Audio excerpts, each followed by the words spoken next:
It's time to check out some new gifts and games on another episode of The Haul.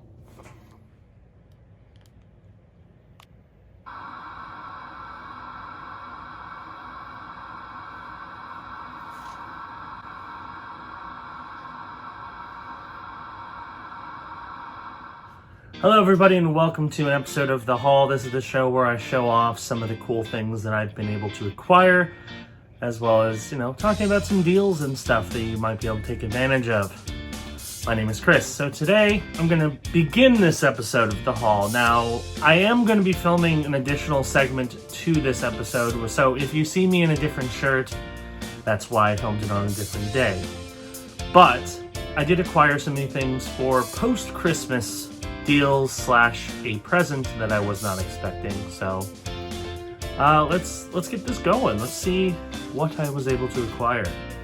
So the first thing is something that was very random.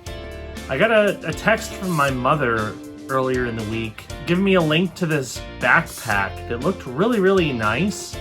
And she asked, well, do you want one? I'm like, sure. I mean, my backpack is still holding strong, but it's definitely a little old for the tooth. It's getting kind of on the weak side.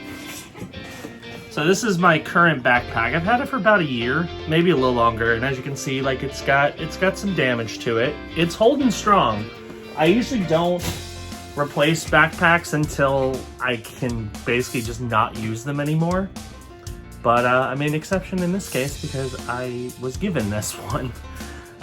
So my mom sent me a really nice High Sierra backpack. This thing is one of the nicest quality backpacks I've ever seen, or in terms of that I've owned. It's meant for laptops, so it's got a really nice cushioned laptop back. It's got big straps. It's got 4 pouches instead of 3. I've already put all my stuff in here. And I like the color. It's like a simple gray, but with blue highlights to it. It's really nice. I like that thing a lot. So thanks, Mom, for giving me a cool backpack. So I'll definitely use that next week when I go back to work. So it's always good. And that way, too, I can use my old backpack either just as a backup, or what I might start doing, just because I've never had this ability before, is use my old backpack for grocery shopping. And then my new backpack is going to be my go-to for other things. So we'll see how it goes, but that's kind of what I'm thinking right now. All right, so the next thing I'm going to have are some new games.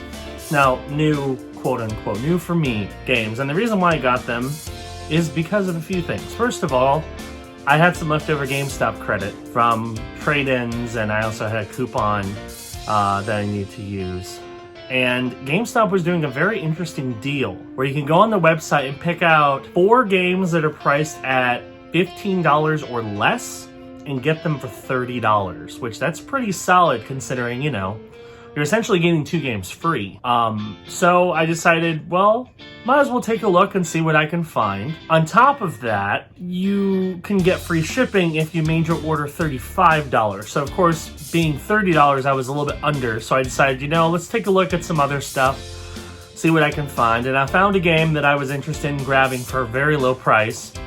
But with my coupon, it lowered it to the point where it still didn't quite make the $35 threshold. So I got another game. So I paid $35 for all of this. And that's not including some of my GameStop credit and other coupons. So I think I did very well. So I'm going to start off with a handful of regular games first, and then we'll go to the other thing. So for starters, I've been, trying to kind of rebuild my game collection. Because especially over the past year, I've had to trade in a lot of games because I haven't had a lot of funds. Now, that's one nice thing about collecting games, is a lot of times games can hold value. Not all of them, but a good chunk of them can. And I traded in quite a few. So I decided to pick up some games that I've wanted for a while. One that I actually owned already and just was able to get back for very cheap. So I figured, for this GameStop deal, why not? So these are the 4 games that I was able to get for the GameStop $30 deal. First one, which is a game I've never owned and I've never actually played any game in the series, is Knack 2 on the PlayStation 4. Of course, Knack is kind of a meme just because I know the first game did not get very good reviews, and the fact that they made a second one is kind of baffling. But I'm like, you know, I've never played it. Might as well find out what the meme is about. So I picked up Knack 2 as one of my 4 games. The next one on the PlayStation 4 is Onrush. This is a extreme sports style racing game from Codemasters, the same team who made Dirt and Grid, which they're very, very good racing games. And the idea is it's like kind of a open world, well, semi-open world where you can drive a variety of different kind of extreme sports vehicles, from like dune buggies to off-road vehicles to motorcycles, and race in all kinds of crazy terrain. So it sounds like a lot of fun. I've wanted it for a while and just never bothered to pick it up, but I figured for this deal, might as well do it. I did originally try to get it on the Xbox One, but they didn't have it in the right price range. So I'm like, you know what? I need more games for the PS4, so I got it for PS4. Next one is a game that I actually already owned and traded in because I needed more money for some of the newer stuff that I was able to acquire, and that is Mortal Kombat 11. I picked this up during quarantine for I think $30. This time I got it as part of that deal, so it was like $7. So I'm pretty happy about that. Again, it's just the base version. I don't have all the DLC, which, I mean, if I like the game, maybe I'll get eventually. But, I mean, they got Mortal Kombat 11 back, so that's cool. This is a game that I've been wanting to play for a while, and again, been waiting for the price to drop. And what's funny is after I ordered this, I found out that not only is it free on PlayStation Plus, but it's also on Game Pass, so I really didn't need to get this. But I have a physical copy now, so, you know, can't complain there. That is Greedfall.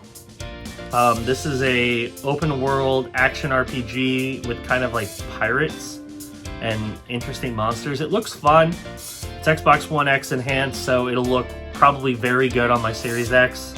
So I'm excited to play that. Should be fun. Lastly, and this is the game that I got because I needed to fill out my dollar amount so I could get free shipping. A game called Bound by Flame. This game came out on the 360 and the PS4. Not the Xbox One, just the 360 and the PS4. Of course, if I was going to get it, I wanted to get the PS4 version because next gen, or last gen, I guess now.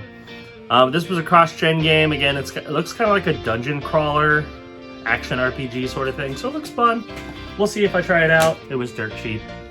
Also, fun fact, I was checking out on my computer and used Honey, which is a browser add-on that basically scans the internet for coupon codes, and even though everything else in my order was discounted, it actually found a discount for Bound by Flame, so I got that for less than $5, which is pretty cool. The last thing that I got, and I mostly got this out of morbid curiosity, but also just because of how darn cheap it was. You might remember Ubisoft's attempt at joining the Toys to Life fad that started with Skylanders and Disney Infinity. They made a game that came out well after that fad ended called Starlink Battle for Atlas. And this game did not sell well at all. There are many stores that have like just a stock of these that they can't get rid of.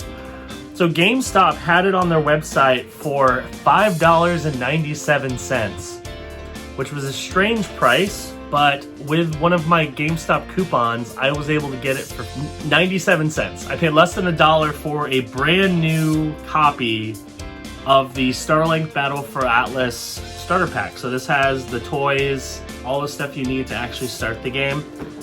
Obviously, I would have preferred to get the Switch version because the Switch version has Star Fox content in it, but that one was not that cheap. I mean, might as well try it. It was $1. Can't go wrong there, really. So there you go. That was my GameStop purchases and my gift that I got from my mother. Hello, everybody. So it is a couple days after my initial recording for this episode of The Haul. And I wanted to add something to it because I had a few more things that were coming in the mail and wanted to make sure I included everything rather than making a very, very small additional episode because no need for that. Got a few more games. All of these were on sale for a pretty deep discount. Both of these games. I got one more thing too that was not. Both the games that I picked up here were pretty deeply discounted, so I think they were solid pickups. The first is Yakuza Like a Dragon. This is the brand new Yakuza game that came out on the Xbox Series X. And what's cool about this one, and I didn't know this when I bought it, it was the Steelbook edition. So it comes with a cool Steelbook case. Came with some DLC codes as well, which I already used, so no need to worry about that. But Corey loves the Yakuza series. He's been playing it pretty much non-stop since quarantine. And this one looked particularly interesting to me just because it was like super crazy and wacky. And it's optimized for the Series X. So I figured, you know what? It was deeply discounted. Let's pick it up, see how it is. So I got that. Another one that I got, and I know this is kind of a controversial game just because it didn't build on the last one nearly as much as people expected it to, but I have not bought a game from this series in 2 years. So I figured it was time for an upgrade, and again, I was able to get this deeply discounted. Madden 21 on the Xbox. Now this is the Xbox One version, but it is it includes the Series X enhanced version. I haven't bought a Madden game since Madden 19, so it was time for me to upgrade. So I'm excited to play this one, and again, it's enhanced, so should be fun. The last thing that I got, and this is not discounted, which is unfortunate because it was not cheap, but it's something I really wanted to get because I think in the long term it's going to be very helpful. This. Now, if you don't know what this is the Seagate expansion card for the Xbox Series X. Essentially what it does is it doubles the storage on my internal SSD drive on the Xbox Series X. The system comes built in with almost 1 terabyte of storage. Of course, that doesn't include the OS and some other required system features. So I added an extra terabyte to it. Now, I already have an external drive plugged into it, and it's not a very good external drive. It has lots of weird issues. But the biggest thing is external drives do not allow you to run next-gen versions of games. You also don't get the faster loading times and quick resume features of the Series X if a game is loaded off of the external drive. So in order to get all those benefits while expanding the hard drive, you had to get this, which is proprietary and was not cheap, but I did it. So now my Series X has 2 terabytes of storage, meaning I will be good for a very long time when it comes to having room for next-gen games. So, yay for that. Now all I need to do is get a bigger and better external, and I'll be set in terms of storage for my Xbox. So there you go. That is going to do it for this episode of The Haul. Pretty substantial amount of stuff. Got some good things. All of it, except for the hard drive, was pretty deeply discounted, so pretty proud of the results, and I'll definitely have to try pretty much all of that throughout the next months or so. We'll see. Anyway, thank you for watching this episode of The Haul. Hope you enjoyed it. We do new videos 4 days a week, so be sure to hit that subscribe button, click that notification bell. That way you know when new videos drop. And I will see you on the next episode of The Haul. Bye-bye.